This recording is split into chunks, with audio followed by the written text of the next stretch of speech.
University మంచి భవిష్యత్తు కోసం తెలుగు విద్యార్థులు ఇష్టపడే university. Call 9059052378 9059052379.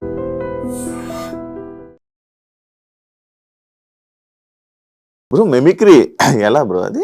Mimicry God gift bro. ఎలా అంటే దానికి మనం ఏం లేదు. అంటే నువ్వు కావాలని చేసావా?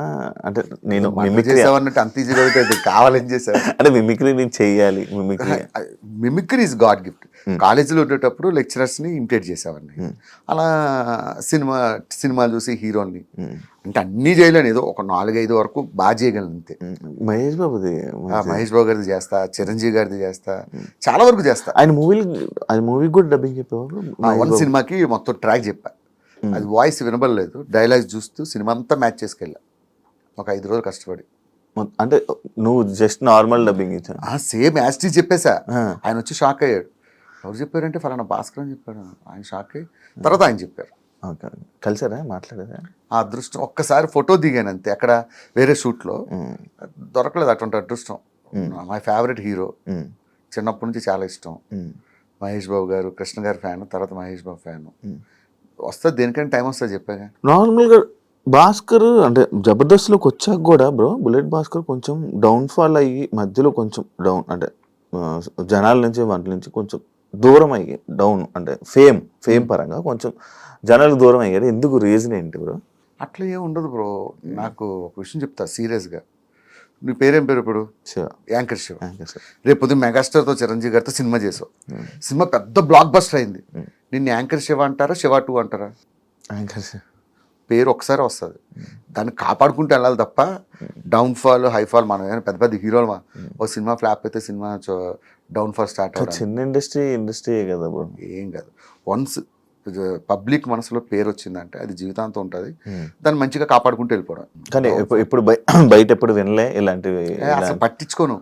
మామూలు పట్టించుకోవాలి, అస్సలు పట్టించుకోను. నా లైఫ్ నా ఇష్టం, నాకు నచ్చినట్టు బతుకుతా అంతే.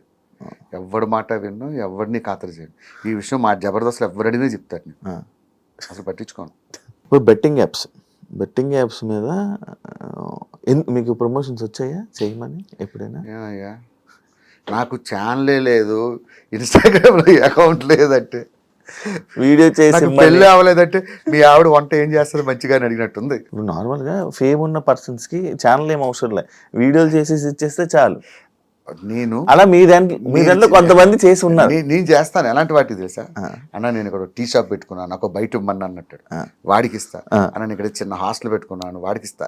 ఎందుకు ఇస్తానంటే, అరే నా వల్ల కనీసం ఒక కస్టమర్ వాడి దగ్గరికి వచ్చినా ఐ ఫీల్ వెరీ హ్యాపీ.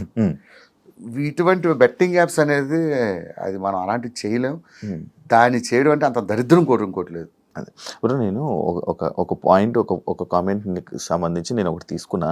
అదేంటంటే జబర్దస్త్ నటులని ఇండస్ట్రీ తక్కువగా చూస్తుంది, కావాలనే అవకాశాలు ఇవ్వడం లేదు అని అంటే దానికి ఆన్సర్ ఏమి ఇస్తావు?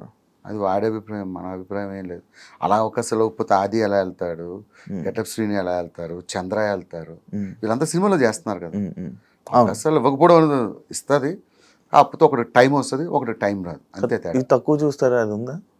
తక్కువ ఏం చూడరు, మంచి వాల్యూని ఇస్తారు. నేను చేసిన 2-3 సినిమాలు చేశాను కానీ అది మంచిగానే వాల్యూ ఇస్తారు, అలాంటిదే ఉండదు. కాకపోతే ఒకటి చెప్తా సినిమా వాళ్ళకి, జబర్దస్త్ ఆర్టిస్ట్ అనేవాడు ఛాలెంజ్ చేసి చెప్తా, మీ ఇండస్ట్రీలో ఎవరూ చేయలేడు, అంతకన్నా అద్భుతంగా చేయగలరు. అది మాత్రం పక్కా రాసిస్తా. జబర్దస్త్ ఆర్టిస్ట్ని యాక్టింగ్ పరంగా తక్కువ అంచనా వేసే అవసరం లేదు.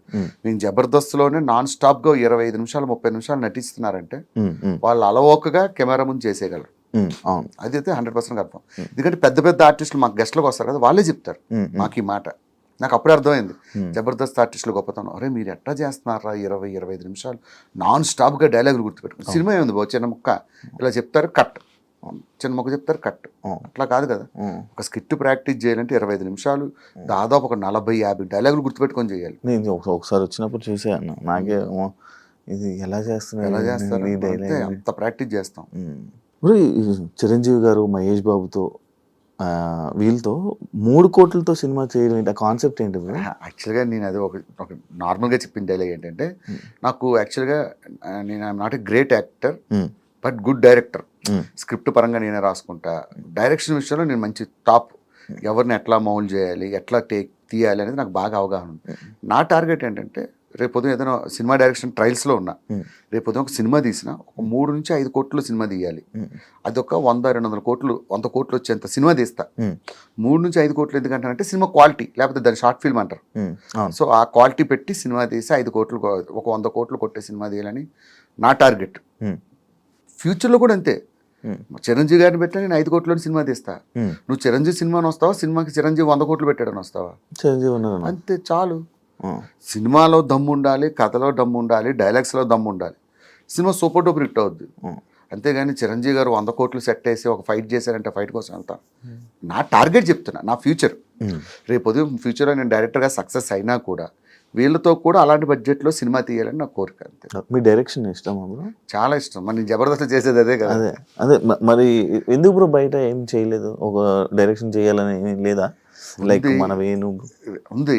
చెప్పాను కదా, ఇండస్ట్రీలో ఎవరికైనా దేనికి నువ్వే 5 సంవత్సరాలు 6 సంవత్సరాలు ఎంత స్ట్రగుల్స్ పడ్డావో నాకు తెలుసు. దేనికైనా టైం వచ్చినప్పుడు ప్రతిదీ దేవుడు పెడతాడబ్బా. అది పెట్టేంత వరకు నువ్వు ఎంత పరిగెత్తినా అవ్వదు. ఈ టైంకి ఇది జరగాలని దేవుడు రాసి పెడతాడు, అది జరుగుద్ది అంతే. కథలు రాస్తావా? బోల్డ్ కథలు రాస్తుంటా. 2-3 ప్రొడ్యూసర్లు చెప్పా, చాలా మందికి చెప్పా. కొంతమంది అయితే ఆ కథలను కాపీ కొట్టి సినిమాలు తీసేశారు. అప్పటి నుంచి అనుకున్నా ఇంకోసారి ఇలా చెప్పకూడదని చెప్పి. చాలామంది పేర్లు చెప్పాలి, మళ్ళీ వాళ్ళు హట్ అవుతారు. నేను చెప్పిన కథలు విని సేమ్ చిన్న చిన్న చేంజెస్ చేసి సినిమాలు తీసేసుకున్నారు. ఆ 2-3 సినిమాలు హిట్ అయ్యాయి. అప్పటి నుంచి అనుకున్నాను, కనిపించిన ప్రతి ఏదోకి కథలు చెప్పకూడదురా బాబు, ఈసారి పక్కాగా ఒక జెన్యూన్ ప్రొడ్యూసర్ నమ్మకమైన దొరికితేనే చెప్పాలని చెప్పి డిసైడ్ అయ్యాగా. అంటే ఇప్పుడు ఇండస్ట్రీలో జరిగే ఫేక్ సినిమాలు స్టోరీలు అంటే ఇది మా కథ ఇది మా కథ అని అంటారు, అంటే నిజమే అది? నిజం. మరి నేను చెప్తున్నాను ఎగ్జాంపుల్, నేను చెప్పింది తీసి అటు ఇటు మార్చి తీసేసాడు ఆ సినిమాలు. మనకు అట్లాంటి ఏం లేదు. మన క్రియేటర్ ఇప్పుడు ఎలా ఉండాలంటే where there is creativity there is no end.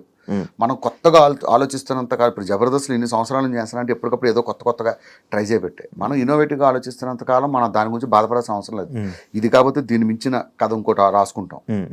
So అది ప్రాబ్లం లేదు. ఫినాన్షియల్ సెట్ అయ్యేవన్నా? ఫైనాన్షియల్గా ఓకేనా? ఎందుకంటే నాకు కొంచెం పెద్ద ఫ్యామిలీ, మా మదర్ని ఫాదర్ని నేనే చూసుకోవాలి, నా ఫ్యామిలీ. ఇంకా కొంచెం ఫ్యామిలీ కోసమే లైఫ్ సాక్రిఫైస్. ఈవెంట్ జబర్దస్త్ అది కాక ఇంకేమైనా ఉందా? ఏం లేదు. బిజినెస్ కానీ బిజినెస్ లేదు, మనకు అంత కమర్షియల్ ఆలోచనలు లేవు. అంటే ఎందుకన్నా నువ్వు ఇంకా ఇల్లు కొనుక్కున్నావా? ఓకే, ఒక ఫ్లాట్ తీసుకున్నా. ఒక కారు, ఒక ఫ్యామిలీ. ఇది మెయింటెనెన్స్. తినడానికి ఉండడానికి ఉందా? నాకున్న చిన్న చిన్న కోరికలు, ఫోన్లు, వాచ్లు, ఇలాంటివి మన కోరికలు మనం తీర్చుకున్నావా? పాత ఫ్రెండ్స్ ఫోన్ చేస్తారా నీకు? స్టిల్ ఉన్నారా టచ్లో? ఎవ్వరు లేరు. వైజాగ్లో అందరినీ కట్ చేసుకొని వచ్చా. నేను ఎప్పుడైనా వెళ్తేప్పుడు వెళ్ళి పలకరిస్తూ ఉంటా. ఉన్నారా? ఉన్నారు, ఫ్రెండ్స్ అయితే ఉన్నారు. అప్పుడప్పుడు హైదరాబాద్లో ఒక ఫ్రెండ్ లేడు. కానీ భాస్కర్కి కొంచెం ఇక బయట బాగానే మంచిగా మాట్లాడతారు కానీ కొంచెం యాటిట్యూడ్ అవన్నీ ఉంటాయా? మామూలుతో మాట్లాడు అని అంటుంటారు. ఎందుకు మాట్లాడినబ్బా, నేను ఎవరితోనే మంచిగానే పలకరిస్తా. నా గురించి తెలిసిన వాళ్ళు ఎవరైనా అడుగు, అంతే తప్ప అట్లాంటిది ఏమో. నేను అసలు సెలబ్రిటీ లైఫ్ ఎంజాయ్ చేయకపోతే యాటిట్యూడ్ ఎక్కడి నుంచి వస్తా చెప్పు? ఇప్పుడు నువ్వు పిలిచావు, నేను దేని మీద వచ్చా? 2 వీలర్ వేసుకొని వచ్చా. నాకు నిజంగా యాటిట్యూడ్ ఉంటే కార్ వేసుకొని వచ్చి శివ ఎక్కడమ్మా ఎట్లా ఉంటారు వాళ్ళందరినీ చూశాను నేను. నాతో పాటు వర్క్ చేసిన వాళ్ళు ఉంటారు కదా, సెలబ్రిటీస్ ఎప్పుడు కూడా జనాల దగ్గర సెలబ్రిటీలా బిహేవ్ చేయాలి. సెలబ్రిటీల దగ్గరే సెలబ్రిటీలా బిహేవ్ చేసే సెలబ్రిటీలు చూశాను నేను. యాటిట్యూడ్ నా ముందు వస్తారు, భాస్కర్ మామూలు మాట్లాడచ్చు కదా, ఏంటి ఇలా వచ్చు? ఆడెవడో కాదు, నాతో పాటు పనిచేసినోడే ఇలా ఉంటాడు.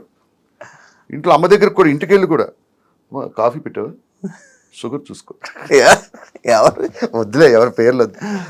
వాళ్ళు చూసి ఇంద్రబాబు ఇలాంటి లైఫ్ మనం బతకూడదు. ఇప్పుడు మనం బయట ఏదో సెలబ్రిటీ, ఇంటికి వెళ్తే పిల్లల దగ్గర కూడా సెలబ్రిటీలో బిహేవ్ చేసిన వాళ్ళు ఉంటారు. వద్దబ్బా ఆ లైఫ్, ఆ యాటిట్యూడ్ అవన్నీ వద్దు. ఇవన్నీ నాకు నేను రియాలిటీలో బతుకుతా. ఇవన్నీ కలకాలం ఉండవు. మళ్ళీ ఒక్కసారి పడ్డామంటే మళ్ళీ కేర్ ఆఫ్ కృష్ణానగరే. అంతే. అలాంటి దెబ్బలు కూడా ఉంటాయి. ఎంతమందిని చూసాం ఇలాంటి వాళ్ళను. ఇలాగ విర్రవీగుతారు, కొంచెం తేడా డౌన్ ఫాల్ వచ్చి స్టార్ట్ అయిందంటే మళ్ళీ